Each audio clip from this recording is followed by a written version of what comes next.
The sensing just won't stop. I need to apologize to everyone. I forgot to hit the sends button after the win against the Sabres the other day. So I'm gonna hit the button twice today, just for good measure. Columbus Blue Jackets, you just got sensed. And in case anyone missed that, let me just hit it again. There we go. Beautiful. We're all set. Hello, everybody. Welcome to Game Over Ottawa. I am joined by my buddy Matt, who you may remember from. Was that the last win before the 7-game losing streak that you were on? Was that the? I hope not. Or was Jeez. it the first loss? No, you were here. You were on the show for Minnesota. The Minnesota rivalry game, That yeah. that was the first. That was the first of 7 straight losses. So the curse Oh, is was the it? the Matt curse is broken. You're now 1-1 on Game Over Ottawa appearances. How does that feel? Um, all right. They stuck to the game plan. They got pucks deep, but just like we drew up in a practice, really. Uh have there been? What are they at? What's the record? Is it more wins than losses at this point? They Because I are remember you were on with, hockey in hockey terms. yeah, the In hockey terms, they're over 500. They are now 18, 17, and 3, I believe. yeah, which like I remember Yeah. you talking on the Caps game, like, but that is a losing record though. Like it is. It's an Yeah, OTL. There's an L there. it's true. It's Um, true. However, for our sake as Sens fans, the Sens are they have above 500. an above 500 point percentage per game. Yeah, yeah. It's not a win, but a points percentage, yes. We'll But take that. anyways, We'll take that. I mean, yeah, it's better than they were a month ago. I was ready to like throw in the towel in the season, and they're making a push right now. I don't know how far behind they are. I'm looking at the standings in a minute. I'm trying to Um, find. I think it was Trevor. I saw a tweet from but Trevor Shackles, friend of the show slash guest that one time. Um, I swear it was Trevor who tweeted. Let me find. Here we go. Trevor, did you tweet it? Just filling in arrow. Here we go. So, here's a tweet from Trevor Shackles at ShackTS. Sends in November 4-9-1. Oof. Sends in October, December, and January combined 14-8-2.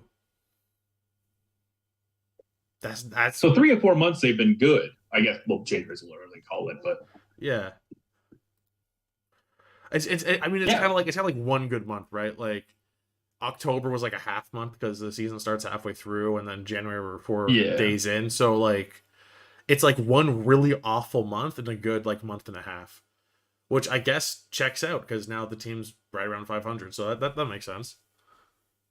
They're not out of the playoff picture by any means. They're behind. Yeah, they're They're five very much points in out, it. I think, of the second wildcard spot right now. Looks like the second wild card spot would be if my math is right, the Pens, which are 5 points, 5 points with Yeah, a hey man, they're well in the with mix. They're in the mix. yeah. I mean, I wouldn't have said that 2 months ago. I wouldn't have said that a month ago. No, absolutely Whether not. that turns out to be a good thing or a bad thing in the long term, I'm not sure at this point because they may not be able to pull off the old playoff run, and then we might get middled again. But Yeah. at least the games are meaningful. I mean, you know, Oh, dude, these that's are the not thing. cheering for Like losses. partway through November, I was like, "Holy shit!" Like, I get to do this Oh, I know. show, and are the games meaningless by mid-December? I know. I But was like, I was in. I had given up. I was like another lost season, man. And I mean, maybe still, but hey, it's 2023, and we're still it's talking true. about like an exciting win and being excited about it. Yeah. Even if it is against Columbus, how is Columbus this bad? Like, I I know they were talking mean, about injuries on the broadcast, but like, yeah, jeez. injuries for sure, but like you look at the lineup, and it's Gaudreau, Line, and like the other guys, and Line's been Yeah. out 3 separate times. Sillinger's still there. Corpusalo, I think's an all right goalie, unless he's Schneidered, but I think he's been pretty like hit or miss overall. mm, Um, just but yeah, rough go for Columbus because I mean they I did just guess so. recently like more or less blow it up before bringing in, like they traded Seth Jones, and that, I mean, that trade looks pretty great overall. Yeah, that Um, contract's atrocious, memory serves. yeah. It It's says, just oh, like, from Hamza in the chat, Columbus is now 2-12-1 on the road. oh God. Oh, I feel so bad for Blue Jackets fans because like they've I always, feel bad for the team. You know how yeah, bad it has to be for you to want to be in Columbus? God. Jesus. Do you think was it okay? Now I'm about to like throw shade, and I don't know Okay. Okay. if I'm right. Which team was it that didn't even reach out to Gaudreau? Was it New Jersey or the Islanders? I don't. One of the two didn't even reach out. I think it was the Islanders. So I think so. I think I'm gonna properly throw shade here and say, kind of wishing you were on the Devils now, huh? Yeah, the Devils have been so Because he's good. I from mean, New Jersey, it's right? Like how? Like oh, that's I'm right. surprised he didn't go. Like I think everyone was banking on him going to New Jersey, and like I mean, sometimes you don't want to go home. Sometimes you just want to go somewhere else. yeah, Yeah, and the yeah. Devils have been. The chat is confirming for me that it was in fact the Islanders that just never reached out. So I mean, I guess there was some discussion when it happened, like who has the better future between New Jersey and Columbus. And granted, Columbus did just draft like Sillinger and Ken Johnson, and things are looking up. They got Line A, but like man, I guess I can The understand Devils being have hit like their you, stride. yeah, like I don't, as a winger, I guess you look at Patrick Line as a line mate and you're like, okay, I can just feed this dude all the time. But then you could also be like, I could play with either Jack Hughes or Nico Hischier on my as my center all the time. I don't know. For the next like 10 years. Well, welcome to the Sens show where we only talk about the Columbus Blue Jackets versus New Jersey Devils I roster mean, makeup. look, Steve Dangle's asleep. We can talk about whoever we want. That's This true. can be like a Blue Jackets podcast. He can't stop us right now. We're on the air. Oh yeah, that's true. You know what? We can yeah. Yeah. This show is now about Fortuna Dusseldorf, second tier German Bundesliga soccer team. Oh really? Uh, How's their yeah, season yeah. outlook going? You know, same old, same old. Uh, you know what they say about Dusseldorf? It's doing it in Dusseldorf done. So, uh, but yeah, when oh crap, what's the saying? When the cat's away, the mice will play. Is that it? It could be. All right, go Suns go. Do we want to talk about the game? So let's talk about let's fill in this empty space here. We're gonna do a hard Pirouette. subject switch to the Sens, Shit. and in doing so, we'll fill this space here with our ad read from our wonderful friends and sponsor of the show. Think you know what way it's going to go? Make your bet with Sports Interaction. Whether it's hockey, football, or basketball, Sports Interaction has you covered. Bet pregame, live in play, or on one of our many prop bets. Sports Interaction makes it easy to deposit, play, and cash out. Join now and see all sports betting has to offer. Want to bet? Head to sportsinteraction.com/SDPN. That's sportsinteraction.com/SDPN. 19 plus, please play responsibly. I do. One thing I like about that ad read is sort of the double entendre of want to bet, because obviously want to bet fits for a betting company, Sure. but it also does sort of sound like a vague threat, which I like. Oh, yeah, like. Want to bet? Yeah. I do. I love me some double meanings. Could I sponsor the podcast? Well, here's the deal. What's the deal? As an insider on the As company a of hockey insider. SDPN, I know the guys up top, right? So if you want, I can put in a good word. Like Would just it be? you? Would it like just Yeah, you? no, just me, just me. Yeah. Would it be more for like visual aids as well, or is like are there two I mean, rates going? if you supply it, I'm sure we 'Cause can. I'm imagining like sort of an election ad, but I'm not running for anything. Us to just talk Just sort about of whatever.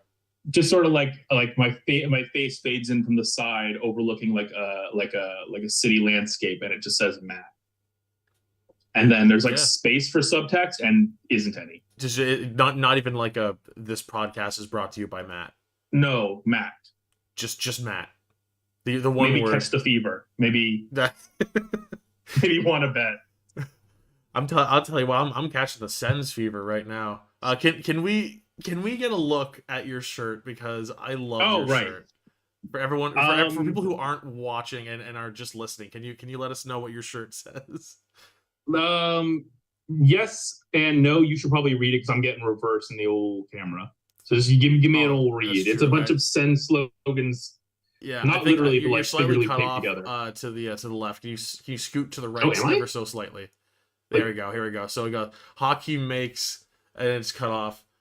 Makes Hockey makes a united force rev front, up, rev all up, fearless in was red. in red, No, in the red. red. Yeah. It's a mashup of all the different Sens slogans over the years, and I got off Redbubble. Oh no, I think you got it for me off Redbubble. Like, I think Connor got you that. The Connor, okay. Either way, I think it might have been Connor. now. Shout out to Connor. Shout out to the little. I assume this is the logo. It says blood black gold. Yeah, who I assume make it. It's really good, and it is. It's one. It's. I think it's my favorite Sens. I got one. Okay, apropos to nothing. You remember the Parliament logo? Yeah, the classic. Launch? Yeah, the original. Yeah, I have like a long sleeve like turtleneck. I found it like a yard, not a yard sale, like a flea market. I don't know where I put it, but I'll rock that next time. I was gonna say, like, that logo. I mean, the logo itself is already way classier, but the fact that it's a turtleneck. Yeah, I think so. It's at the very least a long sleeve. Oh, I love the sound of that. What color is it? What color is it? It's black. Oh yeah. So you really get the Parliament pop. Also, not about the sentence here. I just got to bring this up. Speaking of turtlenecks, Thomas Plekanec, a longtime Montreal Canadian who would rock the turtleneck, plays with Jaromir Jagr now, and he assisted on his goal. Either I want to say that was maybe yesterday. Anyway, so people are wondering about turtlenecks. Do we have word on who got the secondary assist? Because as of right now, that's a combined age of 90, I think you said it was. Yeah. On the goal. We don't even have a secondary assist. It might already be the oldest goal in history without a secondary assist. Oh, here we go. Was it Plekanec or Plekanec?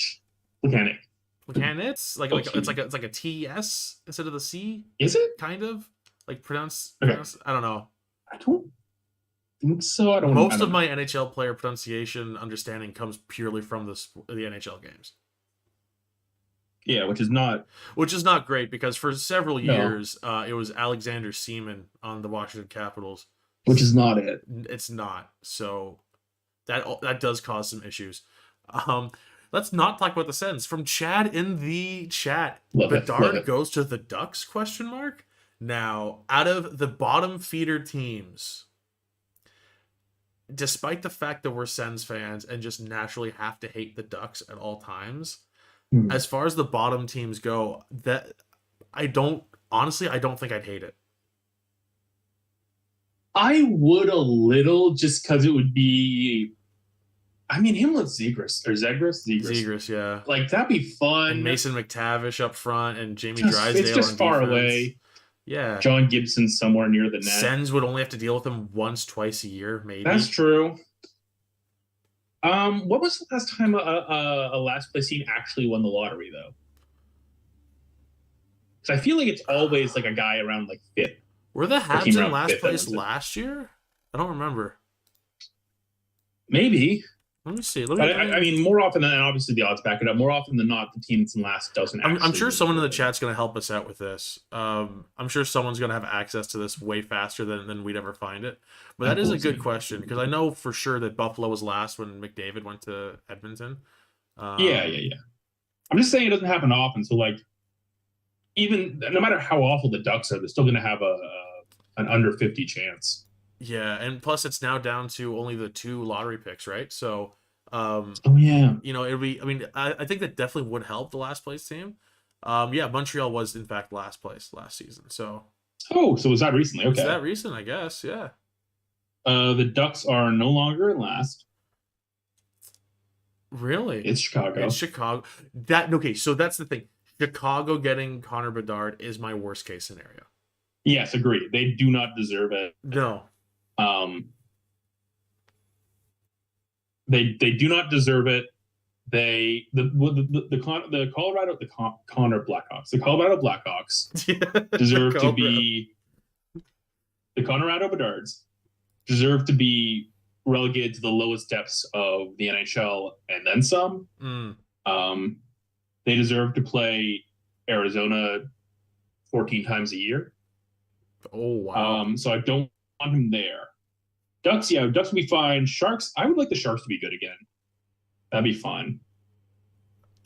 The Sharks being good Uh, just for fucking Eric Carlson's sanity. well, they have talent. I don't know. I mean, Timo Meyer too. He's a Timo great Meyer's player, great. and he's Thomas just Hurdle. yeah. And Pavelski. No, where's Pavelski? Is he still there? Dallas. He's in Dallas. Oh, right. Yeah. Sorry. Yeah, Um. point per game, Joe Pavelski, who just signed an extension for 3.5 million. But I did find out that he has $1 million bonus for 10 games played and $1 million bonus for 20 games played. I think so. It's Okay. it's So there you essentially 5.5. But I think I don't know how it works exactly with bonuses. I think those 2 million in go. bonus will be moved to the following year's cap. I think that's how it works. I don't know. When players meet a bonus in a contract, I think it's then like pushed to their following year's cap, or if Which I think it's pushed to the following year's cap if that would put them over the cap for this season. I think if they have the 2 million space, they can use that anyway. oh, Can anyone tell that the Sens played today? Because that's like the only thing we're not talking about right well, now. they're automatic. It's just W after W. Yeah, back-to-back wins, baby. That's a streak. That's a Well, it streak. depends. Okay, in your opinion, 2 wins or 3 wins is a streak? Because the saying is 3 is a streak. 2 technically is, Right. but I mean, like three's a pattern. I don't know. Right. Who do they? Well, let's talk about the game first. Yeah. Because I do have. I took some notes. And big part of this game, I do have to say, from Buzz in the chat, goal differential for the Sens now in the season is 0. It's even, baby. Ooh. Sens are back even on the. Okay, this is wild, by the way. With that win, let me just check and see. Are they still in 21st? Where are the Sens at right now? The Sens are in fact in 21st. Now, they are why are they in it's because oh my god. Okay, so yeah, so Detroit and the Sens both have 39 points. However, Detroit has 3 games in hand on the Sens. Ooh. But Detroit, who is 16, 12, and 7, -7 goal differential. Weirder than that, the Buffalo Sabres, who have been surprisingly good. They're 19, 15, and 2. They have a +21 goal differential. Which is that just like, are they just killing their opponents when they win and they lose by 1? That must be the case, because I guess. I mean, the lowest team with a +20 or more goal differential other than Buffalo is Winnipeg, who are in 11th. So Buffalo has by far the best goal differential by about 10-ish or so teams up from them in the standings, which is surprising. But shout out to the Sens, who are now even at 116 goals for and against. You love to see it. Love that. Big day for the Sens. Above 500, technically, according to the hockey people, and also an even goal differential. So we love it. Anyway, you took some notes. You took some notes, I believe. I took some notes. So first note, I missed a bit of the first period. I was making gnocchi. So the note there says, "Watch the game, idiot." Right. The next thing I wrote down was, okay. So do you remember way back in the first period, 18 years ago? Right. Johnny Gaudreau, I think they came in on he came in all alone. Mm-hmm. All alone. He stopped right at Forsberg and was like, tried to make a pass. Please shoot. Please, God, shoot. Yeah, is that's the play where he made the pass way too late? Way too late. Yeah. He got in almost into the crease before he's like, well, his surely skate, someone else his skate is like this. against Forsberg's pad. Yeah, like what was that? He's Johnny Gaudreau. He shoots. What's he doing? I don't know, man. Just I don't know. Hockey's a game of moments, and in that one, he, Yeah. I don't know, waited for 8 more. I believe, and you know what's wild is I think it's plays like that that's the cause of this. But last I checked, I mean, there's only a few minutes left in the third period. Let me double check to make sure that it's still the case. Um, if we go at even strength, uh, at even strength, is it the same with 5-on-5? Yeah, because there was no 4-on-4, so obviously it's all 5-on-5. Yeah. High danger chances. Columbus outscored. Anyway, high danger chances in this game were 10-4 for Columbus. Really? But I guess high danger chances would count as like when you. I think that Gaudreau pass 3 inches in front of Forsberg is technically a high danger chance. So I don't know. It may depend on if it made it to the actual. made to the net or not. Maybe it Okay, has to that's be a not high registered danger. shot. I don't know. Yeah. But regardless, like there was that, and then there was later in the period there was the I think Line like blew past Giroux, who was on defensive coverage on the wing for some reason, and got right into Forsberg and tried to do the Brady Tkachuk special. Yeah, honestly, And just I'm kind of mad that he didn't score because that play was so cool. it would have been nice. It would have been nice. I don't know why Giroux was in coverage of a winger. I mean, were the two defensemen committed to one side? Because I wrote that out specifically because I thought it was weird. Yeah. But I didn't see it in the replay angles. But I mean, it would have been really nice. And Laine has been scoring this year from reserve set. Kinda. He's let me pull him up here. Like He's missed a bunch of time. He's been injured twice and had COVID. So through this season, at the very least, he has 9 goals in 20 games. So like he's putting up a decent pace, especially for a guy who's been dealing with injuries. Yeah. Like, I don't imagine all 20 of those games he's been feeling great. Well, no, and also, I mean, like, if you have 2 injuries, presumably 2 of those games ended early, at least, anyways. That's true, yeah. That's actually, yeah, because it was the first game of the season, he scored a goal, and then, fucking, I think it was the first period, he scored a goal and then got hurt for, like, a bunch of games in the first game of the season. So I think it was just, I think given his injuries and the fact that he just got over COVID, 9 goals in 20 games is plenty. That's not bad. That's not bad. Like regardless, much less if you have exactly circumstances. But that's about all I've got for the first period. Like I didn't like it. I don't know. Do you have any other particular events there? Because for me, it was mostly just like the game was sort of like. I think that peak in the second. I think this is going to really put into perspective how boring is a strong word. How uneventful that first period was. During the intermission, I was watching Blue Jays highlights from last season. So I was going to say from the practice team. From the January League. No, I was watching like a compilation of like the best defensive plays from last season. So I was like. Because usually what I'll do is I'll kind of go over my notes and just kind of try and like and kind of like analyze end of period stats. But I was like, fucking nothing happened. No, and it's like weird. It wasn't quite a blowout, even though it was 4-0. You're right. Yeah. Was just sort of like a solid win where Columbus didn't really put up much of a fight. I mean, they didn't really like they got high danger chances, but I mean, you got 10 of those and you whiff all of them. I mean, yeah. It also helps that like, I mean, Columbus also went 0-for-3 on the power play, so I'm not sure. Like, let me see, how many high danger chances did Columbus have on the power play? Let's see if I switch. Oh, they only had 1 high danger chance on the power play. Apparently, on 3 power plays, they only had the 1. Yeah, that's not great. That's not ideal. The Sens on their. The Sens went 2-for-6 on the power play, I want to say. 2-for-6. So Ottawa had and they also got a shorthanded goal with the empty netter at the end. That's true. So on actually, yeah, so if you don't, this isn't just on the power play, obviously, because it's going to count everything that isn't even strength as well. So like I said, Ottawa at even strength had 4 high danger chances. Overall, they had 9.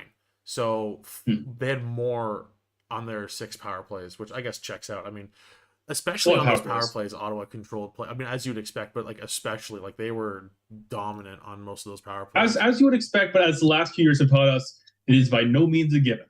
No, but the Sens power play this year is fantastic. Like Yes. it really has been phenomenal. Um, so yeah, officially, like first goal was given to Derek Brassard now, because even Yes. on the broadcast they were saying it was Sanderson's goal, but no, Brassard definitely did tip that. On the Okay, broadcast for me, they were saying it was Broussard a lot after at least a minute. yeah. Oh, also from Delta Go in the chat, LA, who is ninth in the league, has a goal differential of -6. Beautiful, beautiful. Welcome to goal differential discourse, the podcast. Gotta love it. I didn't have a pun for that. Do you remember when the Sens made the playoffs like 25 years ago, 2017?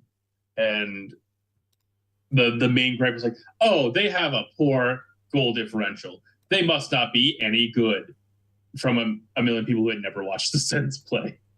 Yeah. And then had to watch them in the playoffs and immediately regretted it, having to watch them. Yeah. I mean, same people who claim that like Erik Karlsson never played defense. Yeah. We if you're gonna hate, at least come up with something cool. I don't know. Yeah, man. like if you're Something gonna hate new on and fun. something, be informed. However, I will say, anyone who's been like, here's a thing I'm gonna say about the Ottawa Senators that's not true at all because I don't watch them, I can't blame you. Yeah, no, look, we're talking about the New Jersey Devils and Columbus Blue Jackets and the Islanders and Dusseldorf. Like, yeah, you know the big three. Sorry, including Dusseldorf, the big four. The big four. That's the NHL Mount Rushmore right there. Yeah. It forms a very large, not triangle, but Bermuda rectangle over. Oh yeah. Fucking Central Ohio, two essentially boroughs of New York City, and Dusseldorf, Germany. Perfect. If you line it up, it spells NHL actually on the map. Oh yeah. Yeah. Oh yeah. Wow. Yeah, Dusseldorf does have a DEL team. I think they have deep cut. I think their DEL team's logo looks like Eintracht Frankfurt. For all you German listeners, we might have a couple. Honestly, at some point, if there's ever like, I'd love to have you on for like a nothing game, and then we can just talk about, because so for those watching, Matt and I go back a long ways. Like we became like best friends when we were 12. And our favorite thing to do whenever we're hanging out is just going through and talking about like, oh, guess where this obscure ex-Ottawa Senator is playing? And then we just guess for about 10 minutes. And then eventually we tell each other the answer. I love to just go through the Spangler Cup roster and just be like, where are you now? Yeah. We've talked about Roman Wick a lot over the past decade. Shout out Roman Wick. Shout out Chris DiDomenico. Shout out Casper Dogevin. Man, what a dude. Oh, anyway, let's try and Tom Pyatt retired. Yeah. We've got about I'm gonna say about 8 minutes left on this show, so let's try and talk about this rest of this game. Go Sens, go. Second period. Right, so Brassard scores. Tim Stützle is an unstoppable force of nature. Dude, he's actually unfriggin' believable. He is, speaking of Dusseldorf, where he's nearest him. He's maybe been there once or twice. He's probably seen Dusseldorf on a map. I know I have. Yeah. For this, I wanted to say this: the Sens for about 5 to 7 years there, between like immediately prior to the Shabbat and Colin White RIP draft, they developed basically no players. Like they no one came out of the Sens system. It was all like fourth liners at best. A guy traded here for nothing. You know, it like between probably Zibanejad and Shabbat, there was just nothing. And to me, that like ruined how I perceive prospects, at least for a while. The big one is for me defenseman. If the Sens draft a defenseman, I immediately go. Even still with that one, but back then I'm talking forwards, goalies, everything. And it sort of ruined how I saw prospects and then development. I was sort of like, you're this good now, but and that was wrong, of course, but that's what it felt like. But now it feels like we're seeing the birth of a superstar in Tim Stützle. Like this is what it feels like we're seeing because he's 20. Yeah. And in the second period too, he was putting guys in the spin cycle for fun. He was just twirling, and it worked. It feels like we are seeing for the first time in a long time, because even Chabot was kind of gradual at this stage, and he's like very good. Don't get me wrong, Chabot is very good, but with Stützle, it feels like he's becoming like this is superstardom. This is like because here's the deal. He's a 20-year-old. That's the thing. He's a 20-year-old who's a point per game, and is honestly one of the better penalty killers on the team at this point. Yes. Because with both Mott and Tyler Joseph out, Matthew Joseph. I'm putting them together. Put them together. That's a great PK right there. That's the best penalty killer of all time. Matthew Joseph and Tyler Mott both being out, both on, probably like top unit PK guys. The Sens have been shuffling through so many guys on the PK, and then at one point, DJ Smith was like, "What if Tim Stützle, noted like skilled player on offense, just tries playing on the PK?" And he's been so good. Yeah, I mean, it's just like, I think he's going to get Selke votes. Maybe not this year, but in general over his career, he's going to get Selke votes. I know it's just crazy because he's so young to be this good. I haven't seen this from a Sens player in a long time. Like and it's almost like he's not doing it silently, but it's something about it just feels like understated. And we're everyone's talking about how good he's been, but like it just it's something else. And now the Sens, of course, to close my anecdote from earlier, just churn out prospects all the time, which is wild. But there was just quietly, Jake Sanderson is now like, like all-star level defenseman, 20 years old, playing his first season. Like, he's so good. No big deal. He's so good. But yeah, just Timmy, man. That was mostly what I had the second period. I had a weak cross-checking penalty. The shots were 13. Like the Sens, I think it was 2 goals in the second, dominated. 13-3 shots. Matherson also scored in the second as well. Yes. Yeah. Also assisted from Stützle. So Stützle with a quiet 2-point night. 2-point night. 13 million spins. Yeah. I think Stützle now is at 35 points in 34 games, if I'm doing the math correctly. So 15 goals and 20 assists. He's 20. He's a baby. Yeah. How? It's exciting. It's wild. Dude, the chemistry that they found in that top line with him, Tkachuk, and Giroux is so fun. Yeah. And I also can't wait to see him play with Draisaitl. I can't wait to see him play with Draisaitl at like any international. I mean, I know it's NHL's got rules, but like at the World Championships, whatever they do now. Technically, they were allowed to go to the Olympics if it weren't for COVID, right? So we might be able to see Tim Stützle and Draisaitl play together at some point. I mean, they're also talking about doing like a World Cup of Hockey type deal at some point again, but that would be a lot of fun. That would be so much fun. That top line though, I love it. Just a local Ottawa dad with his American and German sons. Yeah, I love it. From Delta in the chat, are we glad Dorian lost that draft lottery? I mean, listen, because that's the thing. We were talking about this at the time, like, man, 3-5 feels like a bit of a kick in the nuts. They might have walked away with 2 of the like top 3 players in that draft. Yeah, if you redrafted, maybe 1-2, genuinely. Yeah. I mean, you never know how things would turn out if Lafreniere was here. Maybe that's the thing. I think Stützle would not be playing this well if he was in New York. There's no way. I don't know, maybe, but either way, the way it's turned out, it's working out pretty good. It's working out pretty well. Didn't Lafreniere got scratched the other day? Yeah, scratched by Tortorella, right? No. I got the wrong coach. Who's coaching in New York now? Is it Gallant? Gerard Gallant? That's what it was. Yeah. Anyway. Cool. Defensive-minded coaches. Like, I don't think Stützle would have done especially well there either. Granted, he's not playing top line in New York when you've got Panarin and Zibanejad and Kreider and options like that. But then we're going to wrap it up with the third period, because we do, in fact, have barely enough time to talk about the third period right here. And what happened in the third period? Austin Watson scored a shorthand. I believe that's Watson's second shorthanded goal of the season. Yes. I think fourth goal, second shorthanded. And then Hamonic got hurt. Hamonic, right prior to that, went off with or rather blocked a shot, then went off with an injury. That was a great block, though. It was. And on the replay, you could just see him go. Yeah, like. So, I don't know. Hopefully, that means it was just like.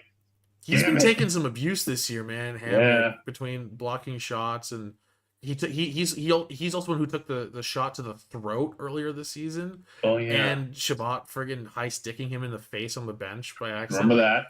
Poor fucking guy. I've been talking shit about him all season. He's turning it around, and I feel so bad that he's getting roughed up like this. It's brutal, man. Poor friggin' guy. That's awful. Hopefully he'll be all right. I think from the reaction, I would guess he will be all right, but yeah, I don't know. Let's hope. And then we also had the Forsberg toe save, where he stretched it out and looked at the blade of his skate. Just beautiful stuff. Yeah. Because I thought the reflection, dude, that's not even poor positioning. You're just reactions, and it was really solid. All right, well, as much as we'd love to talk about more of the game, there is no more game to talk about. We covered it beautifully, start to finish. The game's over. Didn't get off topic at all, and we're going to wrap things up here because Zoom is about to kick us out. So thank you, everyone, for checking out the episode today. Thank you, Matt, for coming on. I'm sure we'll have you on several more times throughout the season. And everybody make sure to like and subscribe to STPN on YouTube, and we will catch you next time. See you around.